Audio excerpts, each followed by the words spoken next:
కాపాడగలుగుతామండి.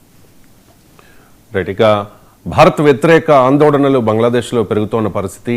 ఢాకాలోని Indian ఎంబసీపై కొంతమంది Bangladesh radical గ్రూప్కు చెందిన నిరసనకారులు దాడికి ప్రయత్నించారు. ఈ దాడిని భారత్ తీవ్రంగా ఖండించింది. తాత్కాలికంగా ఢాకాలోని భారత రాయబార కార్యాలయాన్ని మూసేస్తున్నట్లు ప్రకటించిన పరిస్థితి.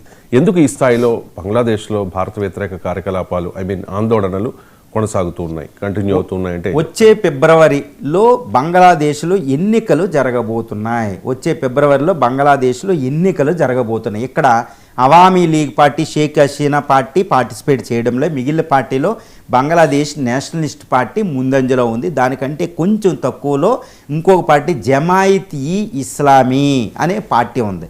ఇక మూడో పార్టీ ఏదంటే ఎన్సిపి, నేషనల్ సిటిజన్స్ పార్టీ అని ఈ జెన్ జెడ్ వ్యక్తులు పెట్టింది, యువకులు పెట్టింది. వాళ్ళే షేక్ హసీనాని పదవిలోంచి దింపి ఇండియా పంపడం జరిగింది.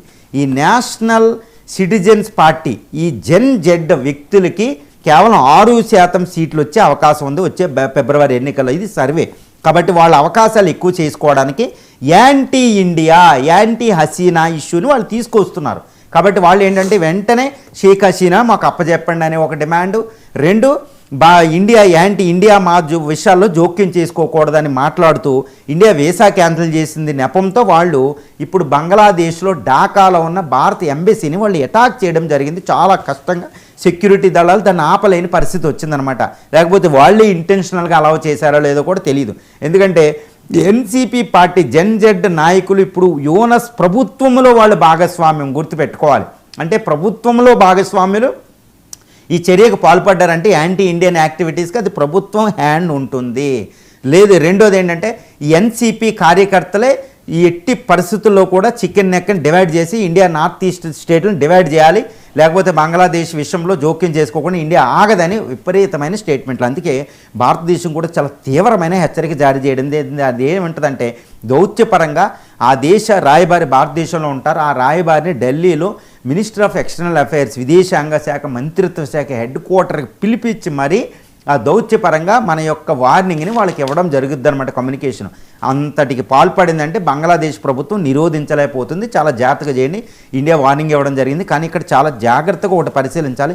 ఇప్పుడు ఎన్సిపి కార్యకర్తలు యాంటీ ఇండియన్ యాక్టివిటీ చేస్తున్నారంటే ఓట్లు ఎలక్షన్కే రావడం కాదండి, దాని వెనకాల పాకిస్తాన్ హ్యాండ్ ఉంటుంది. దాని వెనకాల ఇప్పుడు మహమ్మద్ యూనస్ ఎంత దారుణమైన భారత వ్యతిరేక ఆయన హ్యాండ్ ఉంటుంది. షేక్ హసీనా మీద ఒత్తిడి తీసుకురావడం, షేక్ హసీనా పార్టీ ఇప్పుడు గుర్తుపెట్టుకోవాలి వచ్చే ఫిబ్రవరి ఎలక్షన్లో 18% అవామీ లీగ్ కార్యకర్తలు ఓటర్లు ఎవరికి ఓటేయాలో డిసైడ్ అవ్వలేదన్నమాట. ఆ 18% ఏమంటారంటే స్వింగ్ ఓటు. మరి ఎవరికి వస్తుందంటే షేక్ హసీనాని బ్యాడ్ చేస్తే వస్తుంది, భారతదేశాన్ని బ్యాడ్ చేస్తే వస్తాయి. మరి ఎలా అంటే చాలా జాగ్రత్తగా గమనించాలి. ఇది ఒక ఛాలెంజ్ ఇది. కానీ భారత ప్రభుత్వం మాత్రం చాలా సెన్సిటివ్గా, అంటే ఎక్కువ ప్రతిచర్యలకు వెళ్లకుండానే ఎక్కువ ప్రతిచర్యలకు వెళ్తే చిన్న దేశం, భారతదేశం ప్రతిచర్యలు వెళ్తే చూసారా భారతదేశం ఎలా జోక్యం చేసుకుందా అంటారు.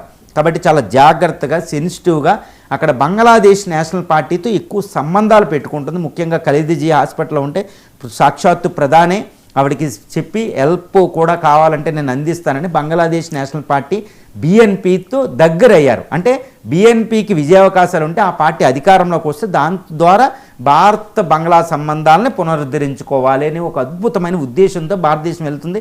అజిత్ దోవల్ గారు దీన్ని పరిశీలిస్తున్నారు, జయశంకర్ గారు దీన్ని చూస్తున్నారు.